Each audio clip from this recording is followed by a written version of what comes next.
நல்ல தகப்பனே, எங்கள் சர்வ வல்லமை உள்ள ஆண்டவரே, இந்த அருமையான வேலைக்காய் உமக்கு ஸ்தோத்திரம். உம்முடைய கிருபை, இரக்கம், தயவு எங்களோடு கூட இருந்ததுக்காக உமக்கு நன்றி ஆண்டவரே. ஒவ்வொரு நாளும் உம்முடைய கிருபை எங்களை தாங்கி கொண்டிருப்பதுக்காக ஸ்தோத்திரம் ஆண்டவரே. நீர் எங்களை காத்து கொண்டு வந்தீர் ஆண்டவரே. செட்டைகளின் மறைவில் வைத்து கொண்டுகிறீர் ஆண்டவரே.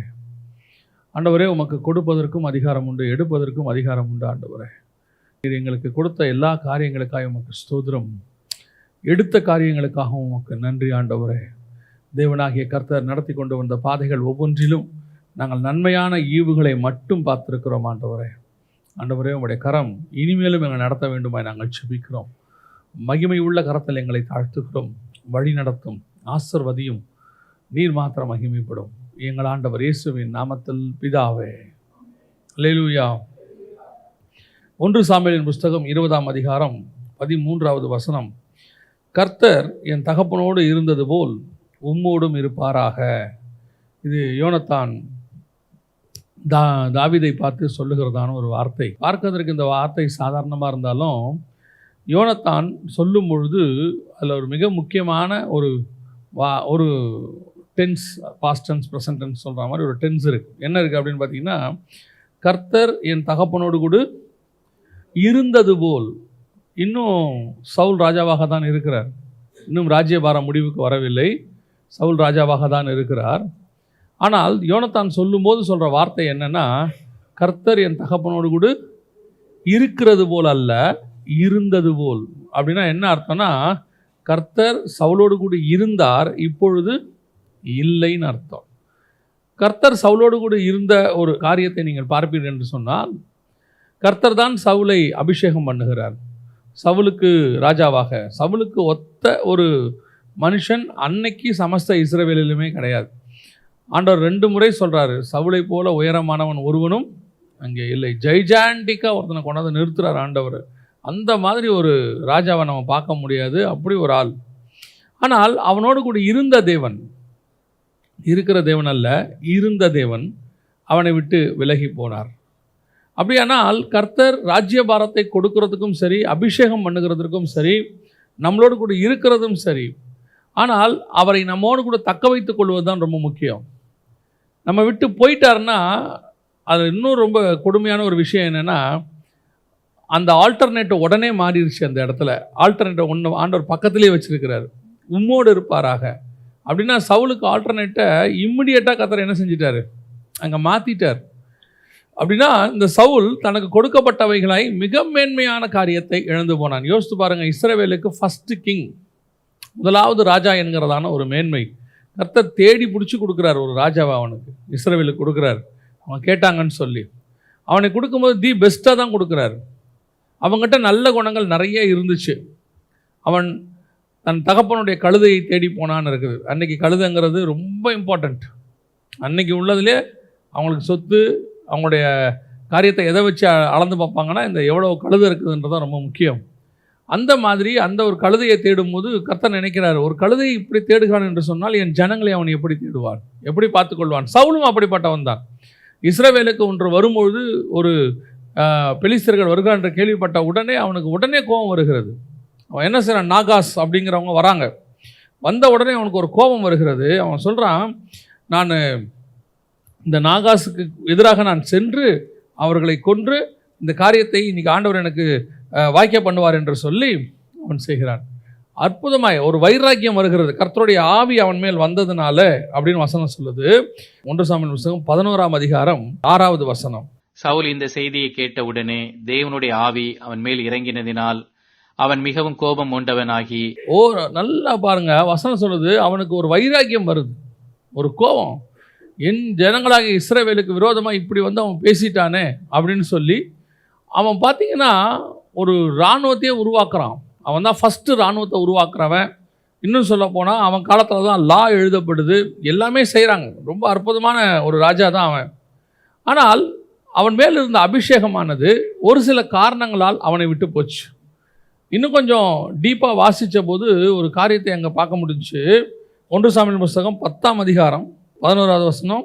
அதற்கு முன்னே அவனை அறிந்தவர்கள் எல்லாரும் அவன் தீர்க்க தரிசிகளோடு இருந்து தீர்க்க தரிசனம் சொல்லுகிறதை கண்டபோது, கீசின் குமாரனுக்கு வந்தது என்ன, சவுலும் தீர்க்கதரிசிகளில் ஒருவனோ என்று அந்த ஜனங்கள் ஒருவரோடொருவர் சொல்லிக் கொண்டார்கள்.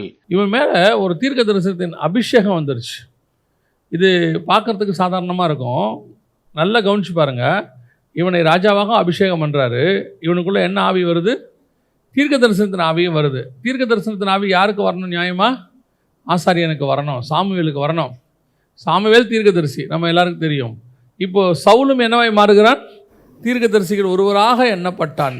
தாவீதை விரட்டிட்டு போகும்போது கூட இந்த இடத்துக்கு வரும்போது அவன் மேல் என்ன ஆவி வருகிறது?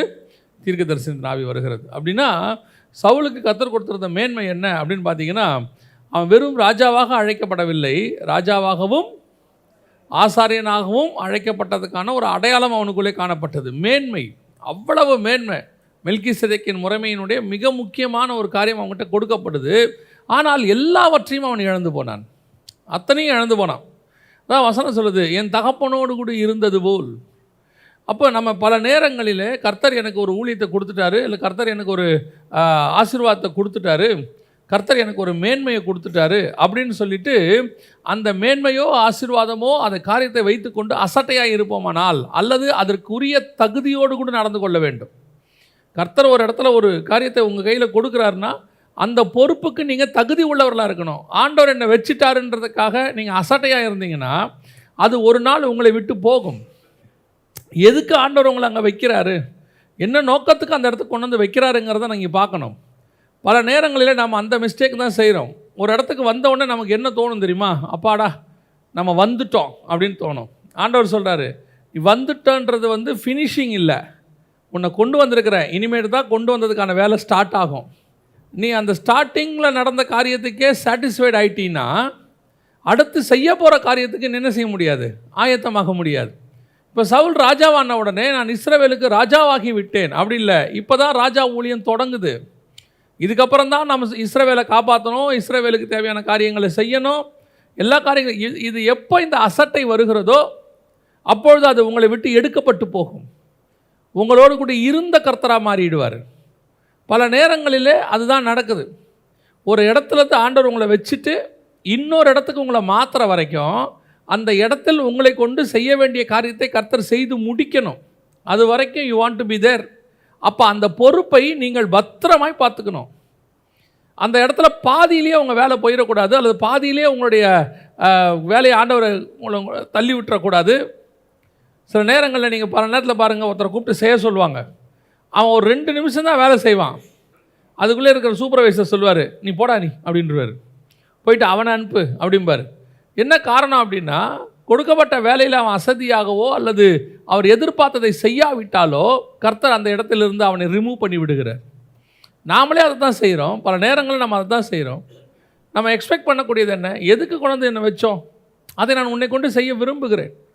பல நேரங்களில் கர்த்தர் போய் விடுகிறார். அதுக்கு ஆல்டர்னேட் ஆளை செலக்ட் பண்ணிடுறாரு. அந்த ஆல்டர்னேட் ஆள் செலக்ட் பண்ண பிறகும் நீங்கள் ராஜாவாக இருப்பீங்க. அதான் பிரச்சனை. சவுலுக்கு கர்த்தர் ஆல்டர்னேட் ஆளை என்ன பண்ணிட்டாரு? செலக்ட் பண்ணிட்டார். செலக்ட் பண்ண பிறகும் சவுல் என்னவாக தான் இருக்கிறான்? ராஜாவாக இருக்கிறான். வாசிங்கள் 1 சாமுவேலின் புஸ்தகம் 13ஆம் அதிகாரம் 14வது வசனத்தை வாசிங்கள். இப்போதோ உம்முடைய ராஜ்ய பாரம் நிலை நிற்காது. கர்த்தர் தம்முடைய இருதயத்திற்கு ஏற்ற ஒரு மனுஷனை தமக்கு தேடி அவனை கர்த்தர் தம்முடைய ஜனங்கள் மேல் தலைவனாய் இருக்க கட்டளை இட்டார். கட்டளை இடுவாரா? இட்டாரா? இட்டார். ஃபினிஷ்ட். ஆல்டர்னேட் வந்தாச்சு, ஓவர். என்ன காரணம்? கர்த்தர் எதிர்பார்த்த எதிர்பார்ப்பு உங்ககிட்ட ஒரு எக்ஸ்பெக்டேஷன், ஸ்பிரிச்சுவல் எக்ஸ்பெக்டேஷன்.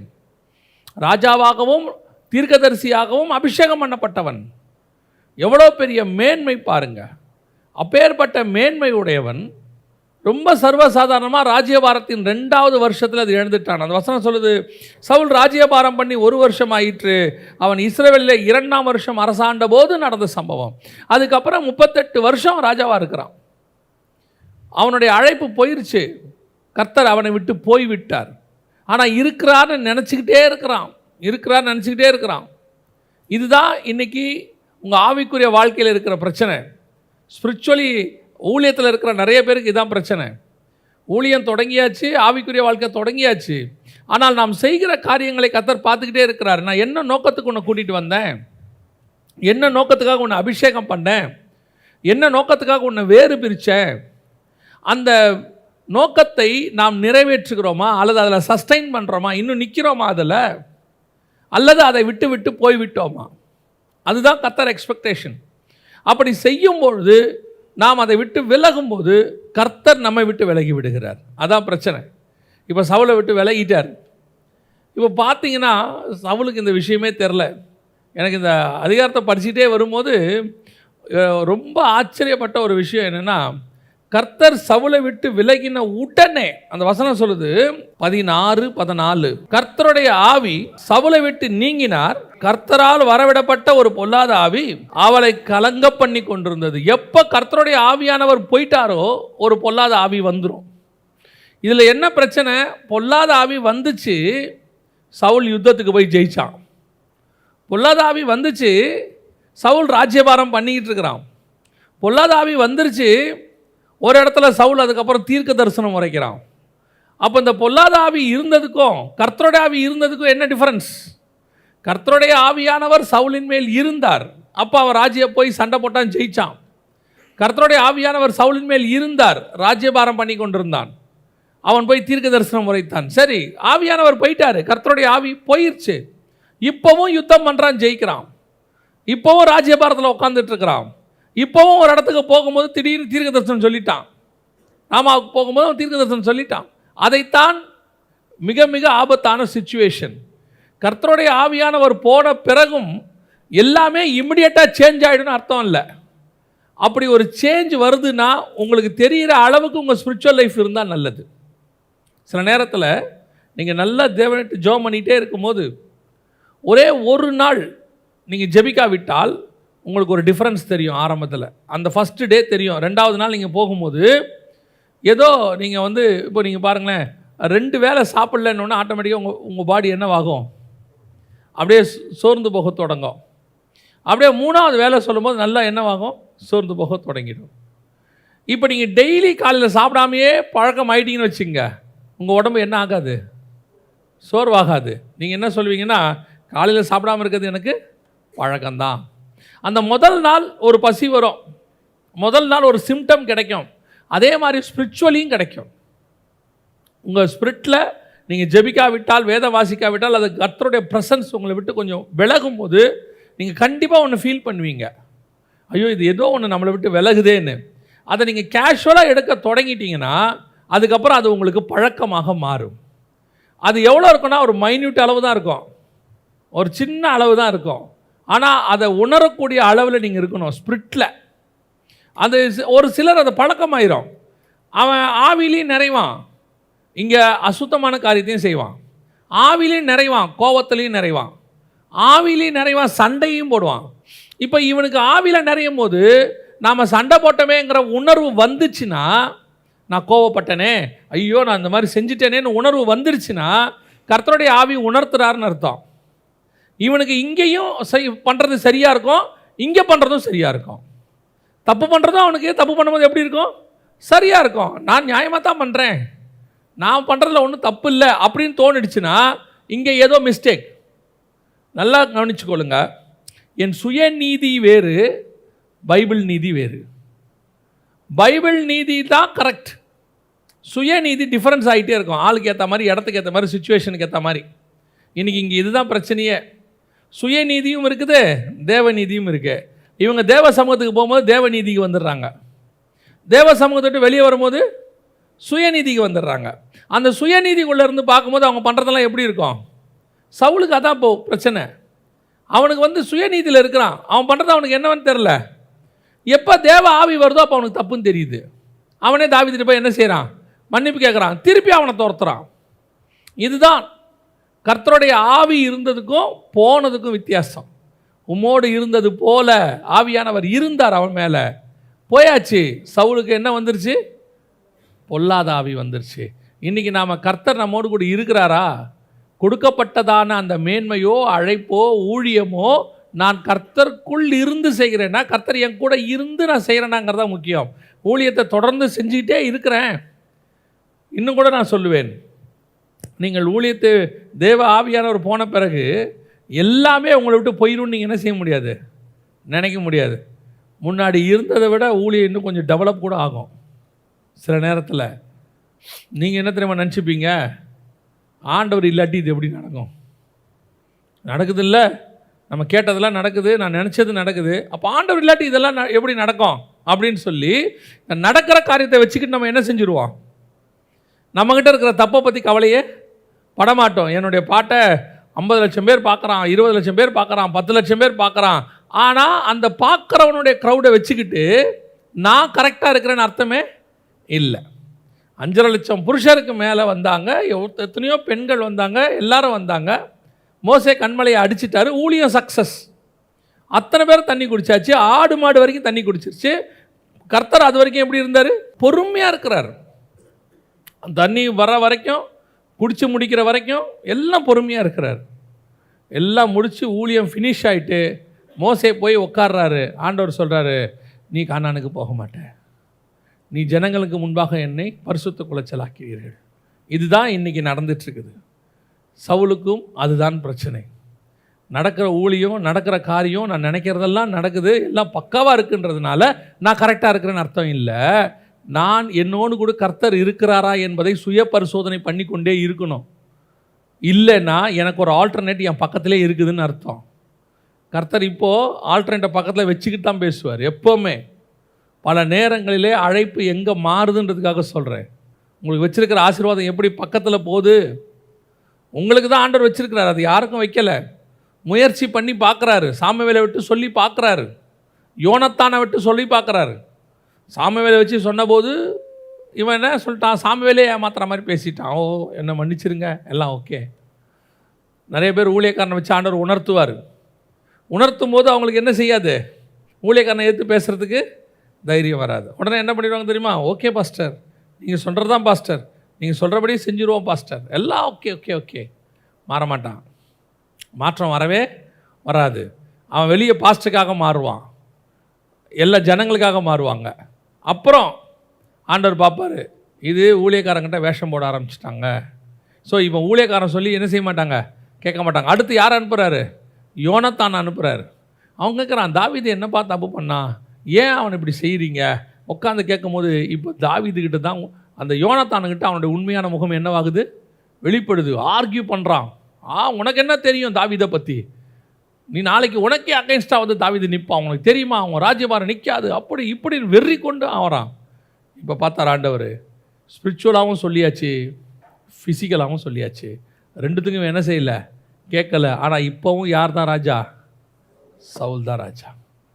ஆண்டவர் உடனே ராஜ்யபாரத்தை என்ன செய்யலை, எடுக்கலை. God giving the chance. ஆண்டவர் உடனே உன் அழைப்பையோ ஆண்டவர் கொடுத்த ஆசீர்வாதத்தையோ உடனே எடுக்க விரும்பவில்லை. கர்த்தர் காத்து கொண்டிருக்கிறார். நீ திருந்துவியா, மாறுவியா, எத்தனையோ விதத்தில் சொல்லி பார்க்குறாரு. ஸ்பிரிச்சுவலாகவும் சொல்கிறாரு, வேர்ல்ட்லியாகவும் சொல்கிறாரு. ஸ்பிரிச்சுவலாக சொன்னாலும் மண்டையில் ஏற மாட்டேங்குது, வேர்ல்ட்லியாக சொன்னாலும் ஏற மாட்டேங்குது. கடைசியாக ஆண்டவர் எப்பவுமே அப்படி தான், ஸ்பிரிச்சுவலாகவும் பேசுவார், மறைமுகமாக யூதாசுக்கிட்ட பேசுகிறார், உங்களில் ஒருவன் என்னை காட்டி கொடுப்பான். ஒரு இடத்துல நேரடியாக சொல்கிறாரு, முத்தத்தினாலா என்னை காட்டி கொடுக்குறேன். அவங்ககிட்டே சொல்கிறார், நீ செய்வதை துரிதமாய்.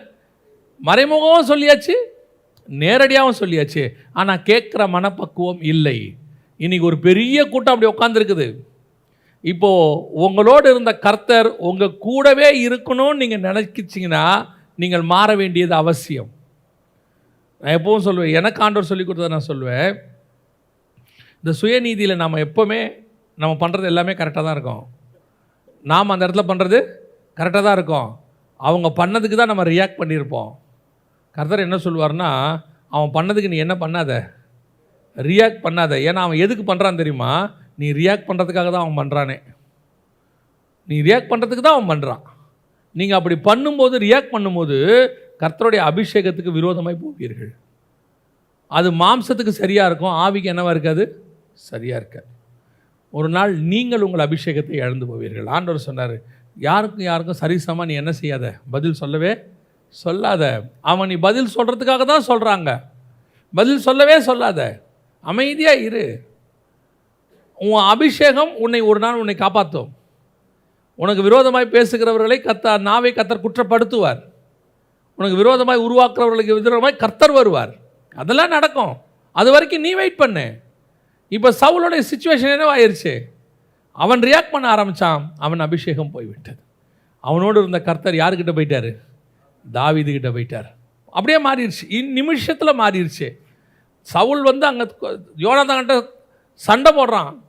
ஏந்திரிச்சு யோனாத்தான் சொல்கிறான், எங்கள் அப்பா கூட இருந்தது போல் உங்க கூட இருப்பார். எங்கள் அப்பா கூட இருக்கிறது போல் அல்ல, இருந்தது போல். பாஸ்டன்ஸுக்கு போயிட்டான் சவுல்.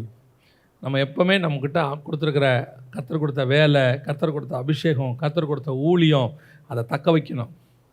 அதை நம்ம விட்டு போகாதபடி என்ன செய்யணும்?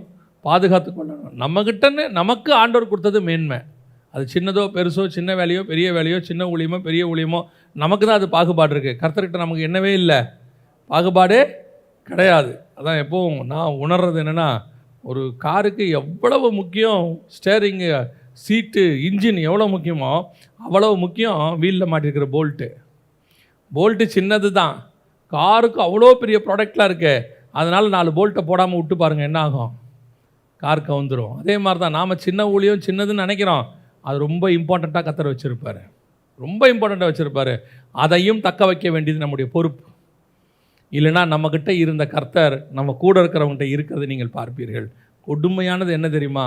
உங்களை கொண்டு கர்த்தர் செய்ய நினைத்த காரியத்தை இன்னொருத்தனை கொண்டு கர்த்தர் செய்வார், அதை நீங்கள் பார்ப்பீர்கள்.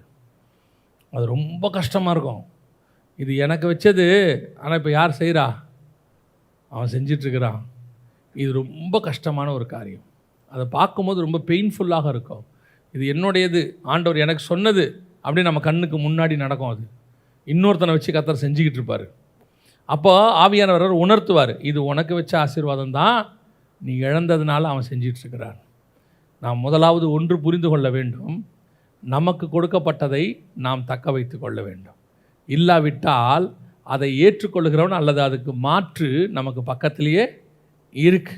இது நம்ம கூட இருக்கிறவங்களுக்கு நடக்கிற ஒரு காரியம். இதிலேயே இன்னொன்று இருக்குது, அவனோடு இருந்தது போல உன்னோடு இருப்பாராக. இன்னொன்று இருக்குது, வாசிங்க. யோசுவாவின் புஸ்தகம் 3ஆம் அதிகாரம் 7வது வசனம் வாசி. கர்த்தர் யோசுவாவை நோக்கி, நான் மோசையோடு கூட இருந்தது போல உன்னோடு இருப்பாராக. இதுவும் என்ன அர்த்தம் தான்? சவுலோடு இருந்தது போல உம்மோடு இருப்பாராக. இது மோசையோடு இருந்தது போல உன்னோடு இருப்பாராக. இது பிளஸ்ஸிங், இது பிளஸ்ஸிங். முதல்ல வந்தது கர்ஸ், சாபம். சவுலுக்கிட்ட இருந்த ஆசீர்வாதம் யாருக்கு வந்துருச்சு? தாவீதுக்கு வந்துருச்சு. ஆனால் சவுலுக்கு அது என்னவா மாறிடுச்சு? சாபமாய் மாறிடுச்சு. அவன் இழந்துட்டான்னு இருக்கு. ஆனால் இங்கே இது இல்லை. இது 2வது மிக முக்கியமானது. வசனம் சொல்லுது, மோசையோடு கூட இருந்தது போல உன்னோடும் இருப்பாராக. அது இது எதுக்கான அர்த்தம் அப்படின்னு கேட்டிங்கன்னா, ஆசீர்வாதம். ஒரு மிகப்பெரிய ஊழியத்தை கர்த்தர் இன்னொருத்தன் கையில் கொடுக்குறாரு. அது முடிஞ்ச பிறகு அதோடைய செகண்ட் பார்ட், அந்த ஊழியத்தினுடைய 2வது பகுதி. அந்த 2வது பகுதியை செய்வதற்கு ஆண்டவர் சொல்கிற ஆசீர்வாதமான வார்த்தை என்னென்னா, மோசையோடு கூட இருந்தது போல உன்னோடு இருப்பார். இதை பெற்றுக்கொள்ள அவசியம். இதை பெற்றுக்கொள்ளணும். மோசே இதை கொடுக்கணும். சவுல் அதை கொடுக்க கூடாது. மோசே இதை கொடுக்கணும். யோசுவா அதை பெற்றுக்கொள்ள வேண்டும். ஒவ்வொன்றுத்துக்கும் நல்லா தெரிஞ்சுக்கொள்ளுங்க. சவுலுக்கு தப்பு பண்ணால் ஆல்டர்னேட் எங்கே இருக்காங்க? பக்கத்தில் இருக்காங்க. இது ஃபஸ்ட்டு ரூல். 2வது ரூல் இருக்குது. உங்களுடையதனுடைய 2வது பார்ட் ஒன்று இருக்குது. இந்த உலகத்தில் எதுவுமே உங்களோட முடியறது இல்லை. உங்களுக்கு அப்புறமும் கர்த்தர் ஒன்று வச்சுருக்கிறாரு. உங்களுக்கு கொடுக்கப்பட்ட பொறுப்பில் ஒன்று என்ன தெரியுமா? நீங்கள் செய்யும் பொழுது அதை பத்திரமாய் பாதுகாத்து கொண்டு செய்ய வேண்டும். 2வது, அதை அடுத்தவங்ககிட்ட கொடுத்துட்டு போகிறதுக்கு ரெடியாக இருக்கணும். நம்ம எப்போவுமே நெக்ஸ்ட் ஜென்ரேஷனையோ அடுத்த காரியத்தையோ உருவாக்க வேண்டியது யாருடைய பொறுப்பு? அதுவும் நம்ம பொறுப்பு தான். அதுவும் நம்ம தான் சரி பண்ணணும். இன்றைக்கி நிறைய பேர்கிட்ட இந்த ஃபார்முலா, இந்த பாயிண்ட் மிஸ் ஆகுது. அவங்க கரெக்ட், அவங்க மோசே. ஆனால் யோசுவாவை ரெடி பண்ணியிருக்கிறோமா? மோசே கிட்ட இருந்தது இப்போ யாருக்கிட்ட இருக்குது? யோசுவா கிட்ட இருக்குது. அதாவது அந்த இடத்துல பார்த்தீங்கன்னா ஜனங்களை லீட் பண்ணுறது, லீடர்ஷிப். அந்த இடத்துல சொல்கிறேன், லீடர்ஷிப். அப்போ அவங்ககிட்ட இருந்த லீடர்ஷிப் யாருக்கிட்ட இருக்குது? இப்போ யோசுவா கிட்ட இருக்குது. அப்படி யோசுவா கிட்ட இருக்கும் பொழுது அந்த லீடர்ஷிப்பை மோசே என்ன பண்ணியிருக்கணும்? கரெக்டாக யார்கிட்ட ட்ரான்ஸ்ஃபர் பண்ணணும்? யோசுவா கிட்ட ட்ரான்ஸ்ஃபர் பண்ணிட்டு போகணும். அதைத்தான் கர்த்தர் விரும்புகிறார். இன்றைக்கி நாம் செகண்ட் ஜென்ரேஷனை உருவாக்குறோமா? ஒன்று, நம்மக்கிட்ட இருக்கிறத இழந்துடுறோம், இதுவும் மிஸ்டேக். ரெண்டாவது, என்னதை இழக்காமல் இன்னொருத்தங்கிட்ட கொடுத்துட்டு போனோம், இதுவும் ரெண்டாவது நான் செய்ய வேண்டியது. இன்றைக்கி நம்ம செஞ்சிட்ருக்கிறோமா? நான் எங்கிட்ட இருக்கிறத இழக்காமல் பார்த்துக்கிட்டு இருக்கிறேன்னா ஃபஸ்ட்டு அதை பாருங்கள். இழக்காமல் இருக்குதா? எங்கிட்ட உள்ளது என் கையில் தான் இருக்குதா?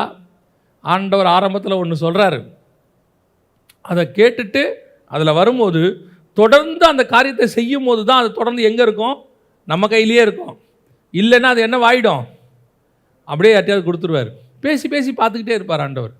இதே இப்படி பண்ணு இப்படி பண்ணுன்னு. ஒரு ஒரு ஒரு சாராருக்கு வந்து என்னன்னு கேட்டிங்கன்னா, அவன் ஒரு டிசைனில் இருப்பான், நான் இப்படித்தான். அந்த டிசைனை அவனை மாற்ற முடியாது. கர்த்தர் மாற்ற விரும்புவார். சிலர் மாற்ற விரும்புவார், அவன் மாற மாட்டான். கடைசியில் கர்த்தர் என்ன பண்ணுவார் தெரியுமா? அதை எடுத்து இன்னொருத்தங்க கையில் கொடுத்துருவார். அது நடக்கக்கூடாது. ஆனால் ரெண்டாவது, அப்படி கர்த்தர் உங்களுக்கு கொடுத்த ப்ரீஷியஸான விஷயத்தை அடுத்தவங்ககிட்ட கொண்டு போய் கொடுக்குற வரைக்கும் நான் பத்திரமா வச்சுக்கணும். ரெண்டாவது, அதை இன்னொருத்தங்க கையில் என்ன செய்யணும்? கொடுக்கணும். மோசையோடு கூட இருந்தது போல உன்னோடும் இருப்பாராக. நெக்ஸ்ட் ஜென்ரேஷன் அதை வாங்குவதற்கு யோசுவாவை ரெடி பண்ணான். மோசே வந்து ரொம்ப அழகாக செய்வான் யோசுவாவை. பாருங்கள், லீடர்ஷிப் ஒருத்தனை நீங்கள் செகண்ட் ஜென்ரேஷன் உருவாக்குறதுங்கிறது பக்கத்தில் உட்கார வச்சு செதுக்கிறது இல்லை. நான் சொல்கிறது புரியுதா? பக்கத்தில் உட்கார வச்சு செதுக்கிறது இல்லை. இப்போ சாலமோனுக்கு தேவாலயம் கட்டும்போது 2 தூண் செய்வாங்க, பார்த்துருக்கீங்களா? ஒன்று போவாஸ், இன்னொன்று யாக்கீன். ஆனால் 2 தூணை பற்றி சொல்லும்போது வசனம் என்ன சொல்லும் தெரியுமா? ஒரு தூண் செய்கிறத பற்றி மட்டும்தான் வசனம் சொல்லும். இன்னொரு தூணை பற்றி சொல்லும்போது இந்த தூணை போலவே இன்னொன்றையும் செய்தான்னு இருக்கும். 2வது தூண் செய்கிறத பற்றி இருக்காது. அவருடைய அர்த்தம் என்னென்னா, இந்த தூணை நீங்கள் செஞ்சிட்டே வாங்க, இதே மாடலில் இது இருக்கும். உங்களுடைய அடுத்த ஜென்ரேஷனை எப்படி உருவாக்கணும் தெரியுமா? உட்காந்து உருவாக்கக்கூடாது. உட்காந்து என்ன செய்யக்கூடாது? உருவாக்கக்கூடாது. நீங்கள் உருவாகிறத பார்த்தே அது உருவாகும். நீங்கள் உருவாகிறத பார்த்தே இது என்ன செய்யும்? உருவாகும். இதுதான் உங்ககிட்ட இருக்கிறது அங்கே ட்ரான்ஸ்ஃபர் ஆகிறது. நான் சொல்கிறது புரியுதா? சில வீட்டில் பார்த்தீங்கன்னா உட்காந்து அட்வைஸ் பண்ணிட்டே இருப்பாங்க, இப்படி பண்ணு அப்படி பண்ணு. இவங்க சொல்ல சொல்ல அது மாறாக போயிட்டுருக்கும். அவங்க சொல்லுவாங்க, எவ்வளோ சொல்கிற நீ மாற மாட்டேற, எவ்வளோ சொல்கிற, மாறாது. நீங்கள் இயேசு கூடயே 3 வருஷம் ட்ராவல் பண்ணி பாருங்கள். ஒரு நாள் பேதுரு இயேசு மாதிரியே பேசிக்கிட்டு இருப்பான். நீயும் அந்த கலிலேயன் கூட இருந்தவன் தானே, உன் பேச்சு காட்டுகிறதே. ஏன் இவன் வந்து தனியாக இயேசு என்ன சொல்லி கொடுக்கல? பேதுரு இப்படி மாடுலேஷன் பண்ணு, இப்படி பேசு, இப்படி ஏற்று இறக்கமாக பாரு, நான் எப்படி பிரசங்கம் பண்ணுறேன் பாரு, இதே மாதிரி பண்ணு, அதெல்லாம் அவர் சொல்லவே இல்லை. இவர் பேசிக்கிட்டே இருக்கிறார், அவன் பார்த்துக்கிட்டே இருக்கான். ஒரு நாள் வந்தது, இவர் பேசுகிறத பார்த்து அவனும் அதே மாதிரி பேசிக்கிட்டே இருக்கான். அவன் வேணுன்ட்டு மாற்றலை, தானாக மாறுது. இதுதான் அடுத்த ஜென்ரேஷனை உருவாக்குறது. அப்போ அடுத்த ஜென்ரேஷனை நான் உருவாக்குறவனாக இருந்தால், நான் எப்படி உருவாகிறனோ அப்படித்தான் அவன் உருவாக்குவான். இன்றைக்கி வீட்டில் பசங்களை கண்டிக்கிறோம், பசங்களை திருத்தணும்னு நினைக்கிறோம், கரெக்ட், அதில் மாற்றுக்கிறதே இல்லை. ஃபோன் பார்க்காத அப்படிம்பாங்க. எப்போ சொல்லுவாங்கன்னா ஃபோனை பார்த்துக்கிட்டே சொல்லுவாங்க. இவங்க ஃபோனை பார்த்துக்கிட்டே பையனை சொல்லுவாங்க, ஃபோனை பார்க்காத. அவன் சொல்லுவான், என்ன இரு ஒரு 5 நிமிஷம் இரு பார்த்துட்டு வரேன்.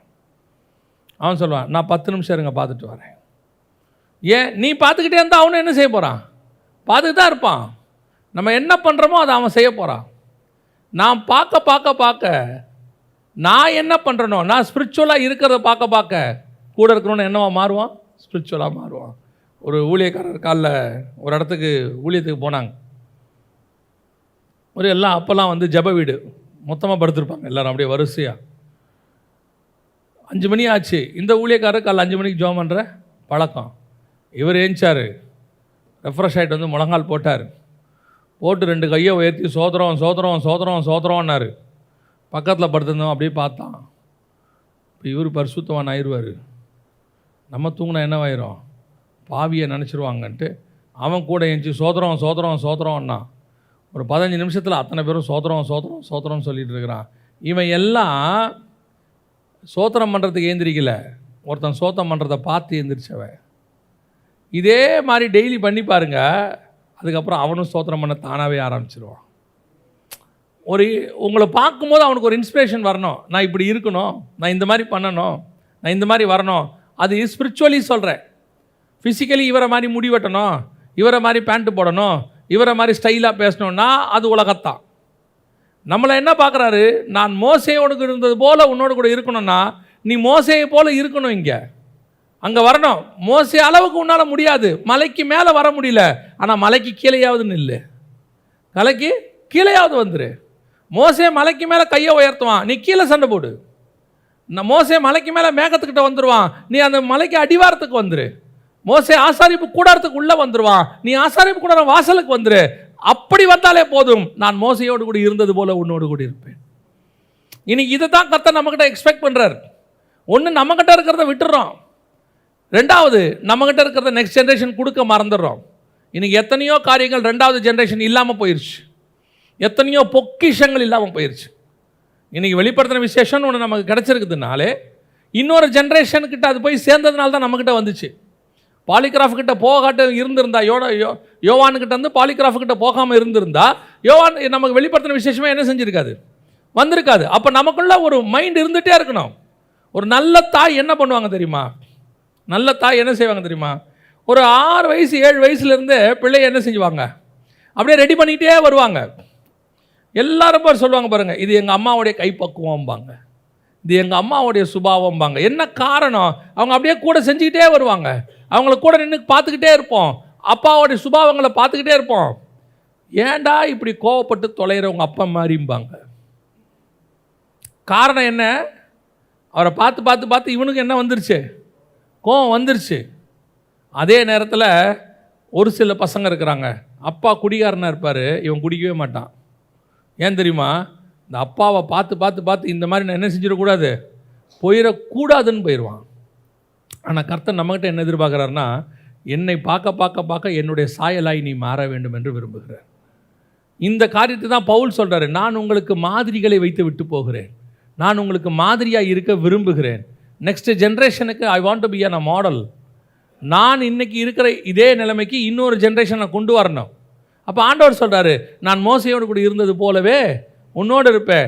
சவுலுக்கிட்ட இருந்து வந்துட்டேன், ஆனால் மோசைக்கிட்டேருந்து வரல. மோசைக்கிட்ட எப்படி இருந்தனோ அப்படியே உன் கூடயும் இருப்பேன். மோசையும் விடலை, அவர் கடைசி வரைக்கும் மோசையோட அடக்காராதனை வரைக்கும் பண்ணுறாரு. ஆனால் இவனை பார்த்து சொல்கிறாரு, மோசை கூட இருந்தது போலவே உன்னோடும் இருப்பேன். இது ரெண்டாவது காரியம் நாம் செய்கிறோமா? ரெண்டாவது, மோசை கூட இருந்த மாதிரி ஆசீர்வாதம் நமக்கு வருதா?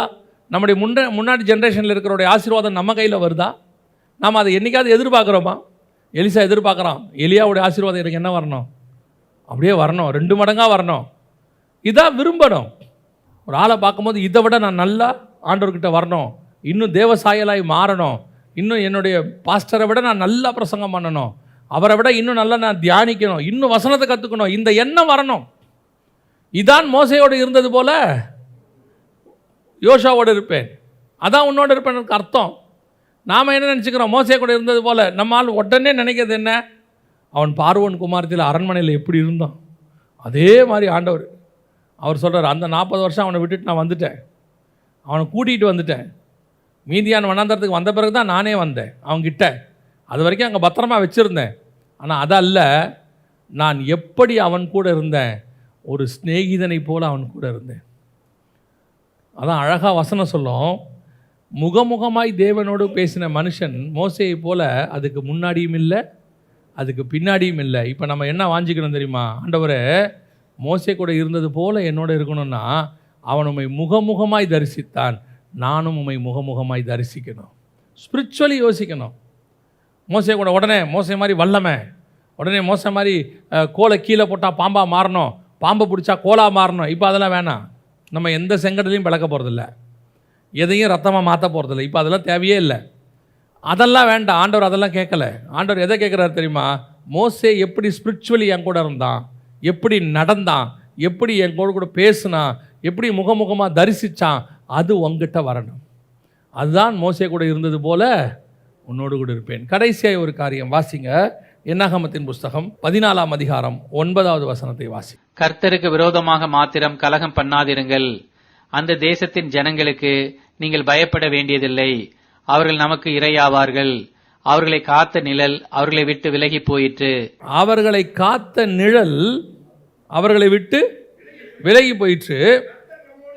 அவங்க கூட இருந்த நிழல் இப்போ எங்கே இருக்குது, நம்ம கூட இருக்கிறார். இது கடைசி. எதிரிகளோடு இருந்த தேவன் இப்போ யார்கிட்ட இருக்கிறாரு? நம்ம கூட இருக்கிறார். முன்னாடி என்னுடைய அபிஷேகம் ஊழியம் அதை அப்படியே அடுத்து இன்னொருத்தங்கிட்ட, அதாவது மிஸ் ஆகி போயிடக்கூடாது. ரெண்டாவது, என்னுடைய ஜென்ரேஷன் அடுத்த ஜென்ரேஷனுக்கு போகணும். என்னுடைய ஊழியம் அடுத்த ஜென்ரேஷனுக்கு போகணும். என்னுடைய கர்த்தர் எங்கிட்ட கொடுத்த வல்லமை, கர்த்தர் எங்கிட்ட கொடுத்த வரம், கர்த்தர் எங்கிட்ட கொடுத்ததான மகத்துவங்கள் அடுத்த ஜென்ரேஷனுக்கு கடத்தணும். அங்கே போகணும், இது இருக்கணும். அப்படின்னா எங்கிட்ட இருந்த கர்த்தர் அவங்ககிட்ட இருக்கணும்னு விரும்பணும் யோசுவா கிட்ட. ஆனால் சவுல் அதை விரும்பக்கூடாது. ஆனால் இது அப்படி அல்ல, எதிரிகள்கிட்ட இருந்தது. வசனம் சொல்லுது, அவர்களை காத்த நிழல் இப்பொழுது விலகி போயிற்று, கர்த்தரோ நம்மோடு இருக்கிறார். இப்போ யோசிச்சு பாருங்க, எதிரிகள்கிட்ட என்ன இருந்துச்சு? காத்த நிழல். இப்போ அவங்களையும் யார் தான் காப்பாற்றினது? கர்த்தர் தான் காப்பாற்றிருக்கிறார். இப்போ அவங்க தேசம் எப்படி இருந்துச்சு? கானான் தேசம் பாலும் தேனும் ஓடுற தேசம். அடுத்த வசனம் சொல்லுது, அரணிப்பான பட்டணம்.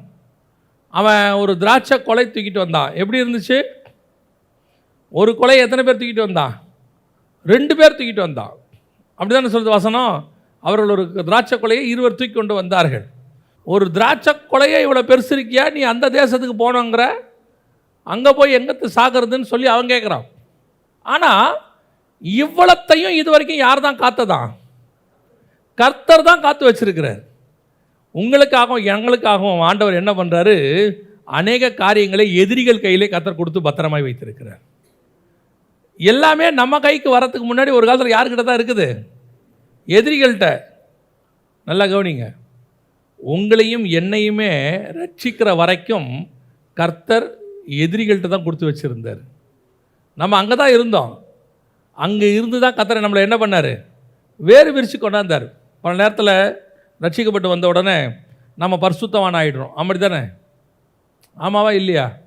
சரி, நாம் ரட்சிக்கப்பட்டு வந்த வீட்டில் இருக்கிறவங்க இப்போ என்னவா மாறிடுறாங்க? நமக்கு புறஜாதியார். அவன் சொல்லும் போது என்ன சொல்லுவான்?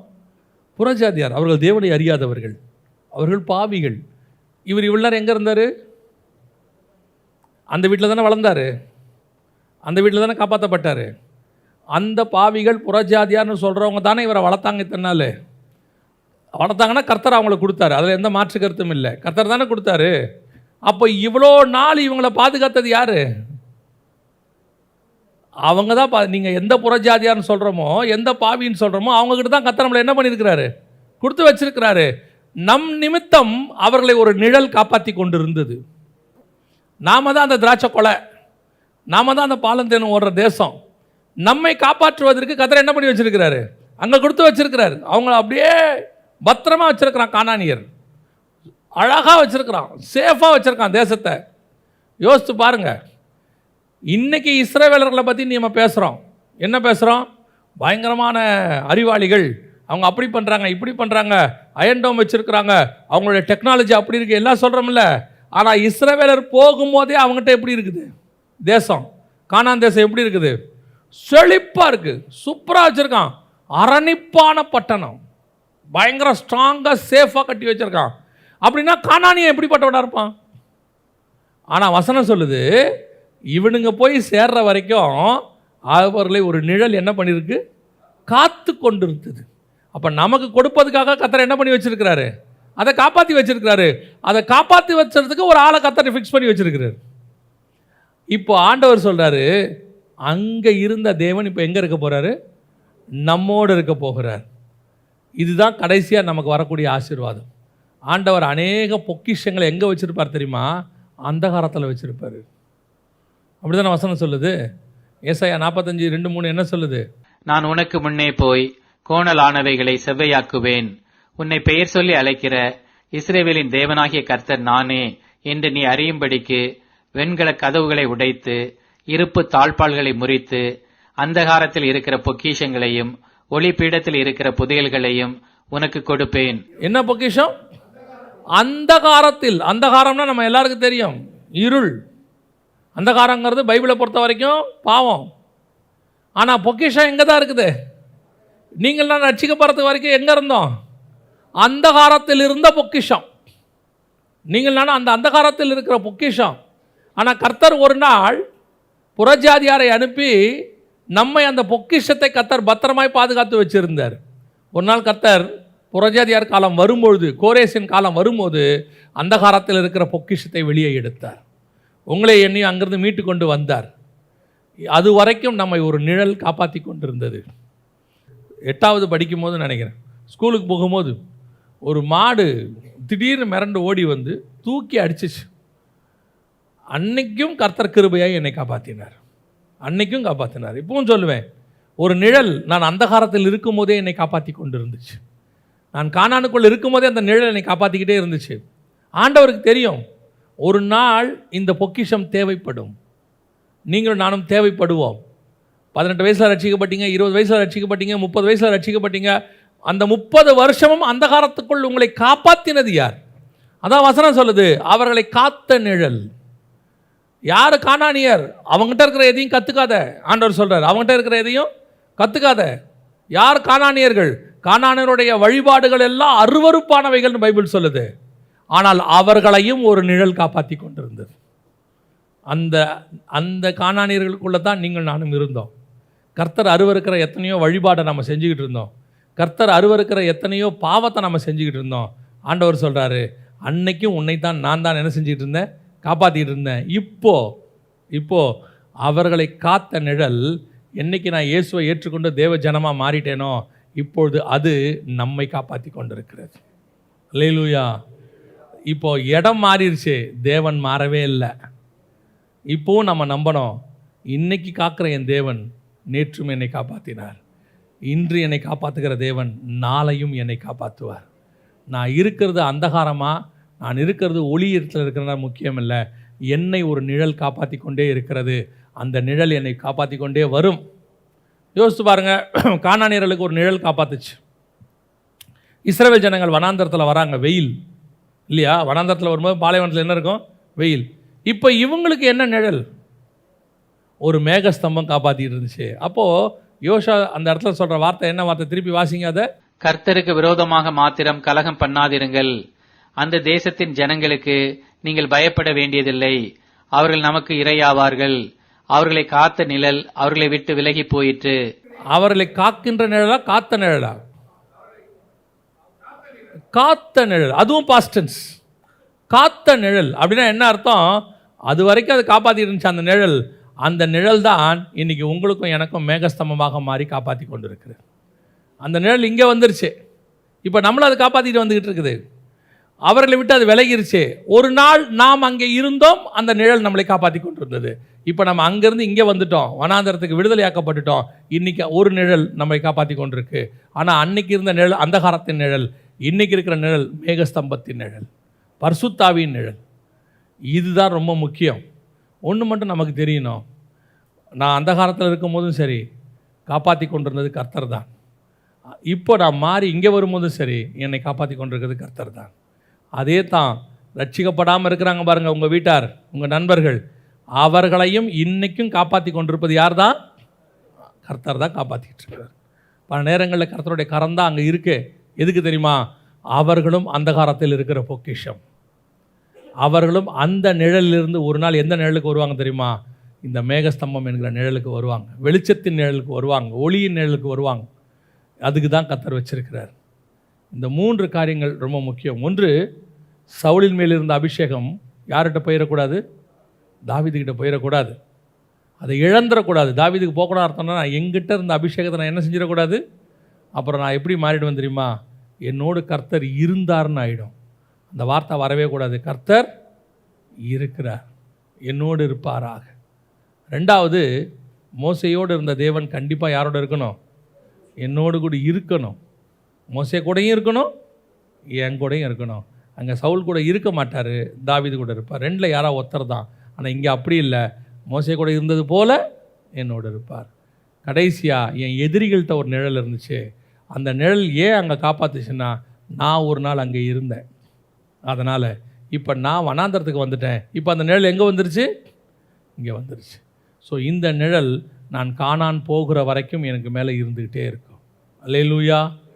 நம்ம ஜெபிக்க போகிறோம். இந்த 3லுமே ஒரு காரியம்தான் பொதுவானது. கர்த்தர் எங்கே இருக்கிறார்? உன் எதிரியோடு இருக்கிறாரா? அல்லது உன் மேலே இருக்கிற அபிஷேகத்தை நீ தொலைச்சிட்டு உன்னை விட்டு போயிட்டாரா? வேறு யாருக்கிட்டையாவது போயிட்டாரா? அல்லது உன்னுடைய மென்டர், உனக்கு முன்னாடி இருந்தவருடைய அபிஷேகம் அவன் மேலே இருக்கா? இது எல்லாத்துலேயும் மூணுலேயும் ஒரே விஷயந்தான், கர்த்தர் உன்னோடு கூட இருக்க வேண்டும்.